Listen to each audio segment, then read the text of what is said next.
Assalamualaikum warahmatullahi wabarakatuh. Siswa-siswi kelas 6 yang Bapak banggakan, melanjutkan ke materi pembelajaran Sejarah Kebudayaan Islam, masih mempelajari bab 2 mengenai Sayyid Ali Rahmatullah atau Sunan Ampel. Pada pertemuan yang lalu, kita sudah membahas mengenai biografi atau riwayat hidup daripada Sunan Ampel, dan insya Allah hari ini kita akan mempelajari mengenai peran Sunan Ampel dalam perkembangan Islam di Indonesia dan sikap positif dalam pribadi Sunan Ampel. Namun seperti biasa, mari kita awali bersama-sama dengan berdoa, membaca basmalah. Bismillahirrahmanirrahim.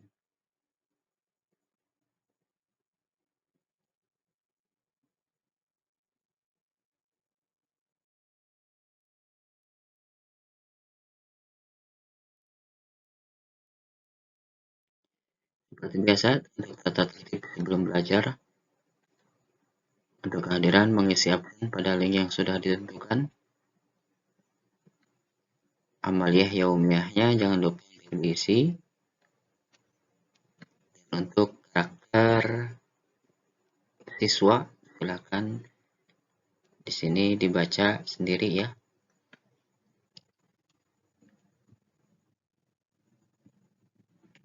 Menyiapkan alat tulis dan buku tulis, awali dan akhiri pembelajaran dengan berdoa.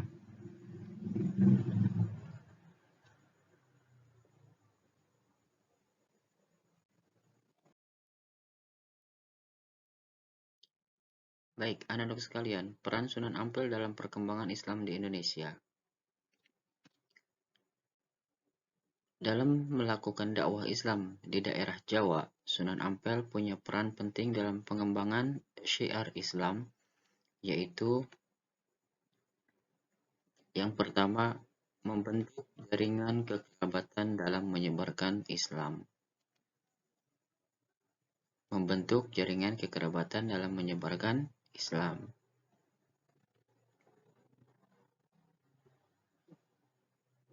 Di antara penyiar Islam yang punya hubungan kekerabatan dengan penguasa Majapahit, di antaranya Raden Rahmat atau Sunan Ampel, menikahkan Raden Usen dengan Putri Arya Baribin, Adipati Madura. Raden Usen adalah seorang mubalik asal Rusia Selatan dekat Samarkand yang cukup lama ditugaskan sebagai imam dan mengislamkan masyarakat Sumeneb, Madura. Kemudian yang keduanya atau yang B-nya, Syekhul atau Syekh Waliul Islam menikah dengan Putri Retno Sambodi, anak penguasa Pasuruan, Lembu Miruda, atau dikenal dengan sebutan Mbah Gunung Bromo. Yang C, Syekh Maulana Gharib dinikahkan dengan Niken Sundari, Putri Patih Majapahit bernama Mahodara.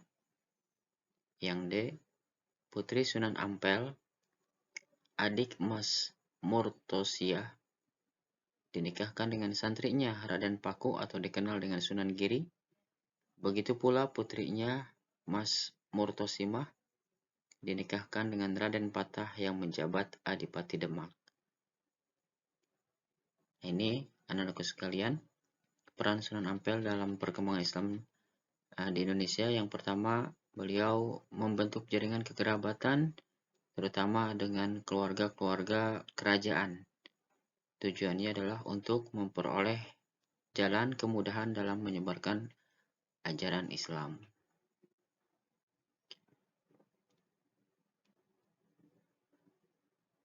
Selanjutnya, peran Sunan Ampel yang kedua, yaitu melakukan perubahan menuju tradisi bernilai keislaman. Melakukan perubahan menuju tradisi bernilai keislaman. Masyarakat pesisir utara Jawa adalah masyarakat yang hidup dalam tradisi dan budaya yang turun-temurun. Dalam dakwahnya, Sunan Ampel membawa ajaran Islam yang disampaikan dengan cara damai, moderat, toleran, dan menyesuaikan tradisi masyarakat yang telah ada, mengandung nilai-nilai Islam. Sebelum kedatangan para penyiar Islam, orang-orang Majapahit mengenal upacara peringatan terhadap orang mati yang disebut dengan sebutan serada, sebuah upacara peringatan atas kematian seseorang pada tahun ke-12. Setelah kedatangan penyiar Islam Campak yang dipelopori Sunan Ampel, penduduk Majapahit mulai memperingati tradisi kenduri dan memperingati kematian seseorang pada hari ke-7, hari ke-3, hari ke-7, hari ke-40, dan hari ke-100. Dan ada juga sampai ke hari 1000. Dalam prakteknya, masyarakat berkumpul mendatangi keluarga yang ditinggal. Lalu acara diisi dengan zikir, tahlil, dan berdoa.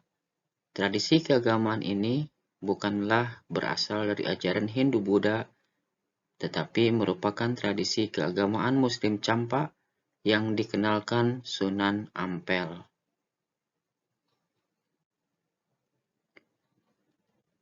Selanjutnya, peran Sunan Ampel yang ketiga dalam pengembangan Islam di Indonesia. Membangun masjid dan pesantren sebagai pusat penyebaran Islam. Masjid Ampel merupakan bangunan tempat ibadah yang menyimpan sejarah. Didirikan pada tahun 1421 Masehi. Arsitektur masjidnya memadukan arsitektur Hindu-Buddha dan khazanah Islam untuk kepentingan dakwah. Model atap tumpang pada masjid menggambarkan adanya akulturasi atau penggabungan pencampuran budaya Islam dan Hindu-Buddha. Tiang-tiang masjid masih kokoh hingga sekarang. Selain membangun masjid, Sunan Ampel juga membangun pesantren, tempat mengajarkan murid-muridnya membaca Al-Quran, syariat, dan tasawuf. Di tempat ini pula ia mengkader, mendidik, membina para santri-santri yang akan melanjutkan dakwah Islamnya. Di antara murid-murid beliau atau santri-santri beliau adalah Sunan Giri, Raden Patah, Raden Kusen, Sunan Bonang, Raden Kusen, dan Sunan Derajat.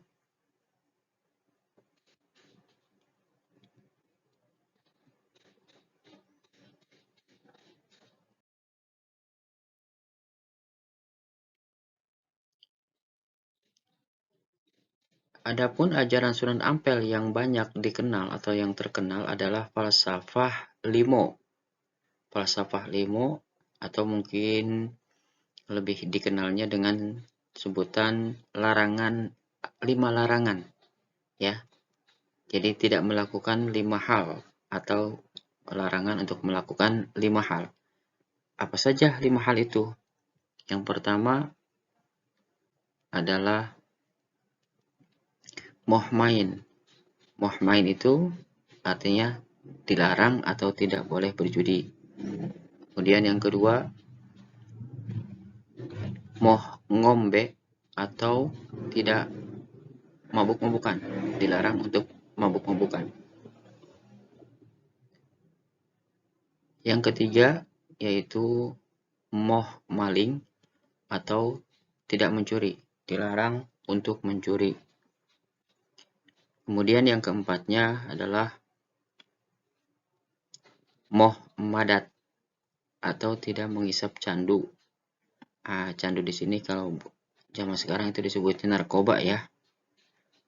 Narkoba jadi sesuatu yang dikonsumsi dan mengakibatkan kita mungkin bisa sedikit dikatakan hilang ingatan, ya. Itu tidak menghisap candu, moh madat. Kemudian yang kelimanya adalah madon atau tidak boleh berzina, dilarang berzina. Nah, ini 5 ajaran Sunan Ampel yang terkenal: moh main, moh ngombe, moh maling, moh madat, moh madon. Kelima ajaran daripada Sunan Ampel ini dikenal dengan sebutan falsafah limo atau larangan melakukan 5 hal.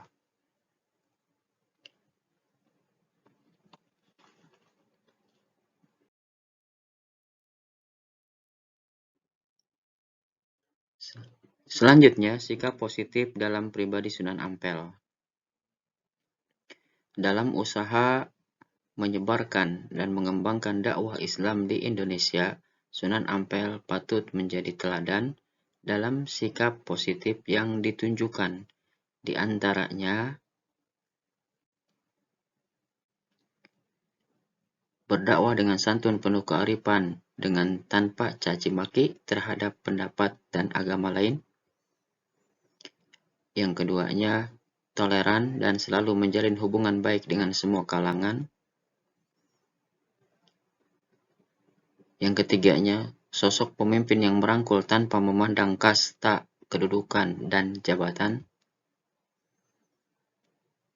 Yang keempatnya, seorang guru yang mendidik dengan penuh keikhlasan dalam menyampaikan ilmu kepada murid-muridnya sehingga lahir generasi penyebar Islam ke penjuru Nusantara.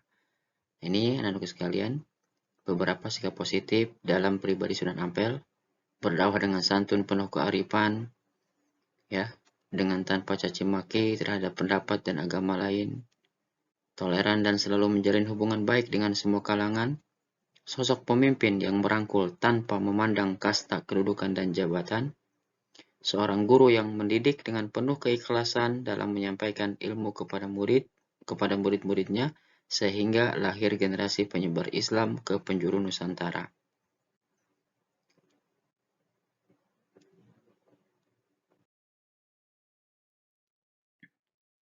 Baik, anak-anak sekalian, itu materi penjelasan sederhana materi pada hari ini. Mudah-mudahan dari penjelasan sederhana Bapak melalui video pembelajaran ini, ya, kalian bisa memahami peran daripada Sunan Ampel dalam berdakwah atau mengembangkan Islam di Indonesia dan sikap positif dalam pribadi Sunan Ampel. Berikutnya, silakan kalian berlatih menjawab beberapa pertanyaan yang sudah Bapak sediakan. Di sini ada 5 pertanyaan. Yang pertama, bagaimana Sunan Ampel datang ke Pulau Jawa? Yang kedua, kenapa dakwah Sunan Ampel mudah diterima oleh penduduk Pulau Jawa? Yang ketiga, apa yang menyebabkan terjalinnya hubungan baik antara Sunan Ampel dan penguasa Majapahit Prabu Sri Kertawijaya? Bagaimana peran penting Sunan Ampel dalam mengembangkan Islam di Indonesia? Jelaskan. Apa yang kamu pahami tentang dakwah dengan cara yang santun dan toleran? Nah, kelima pertanyaan ini silakan kalian jawab dengan memperhatikan penjelasan yang tadi dan juga melihat bahan-bahan atau materi-materi di LKS-nya. Dipahami ya? Insya Allah kalian paham dengan kelima pertanyaan ini. Anak-anak sekalian, hikmah yang bisa kita ambil adalah sebagaimana Quran Surat An-Nahl ayat 125, Ud'u ila sabili rabbika bil hikmati wal mau'izatil hasanah.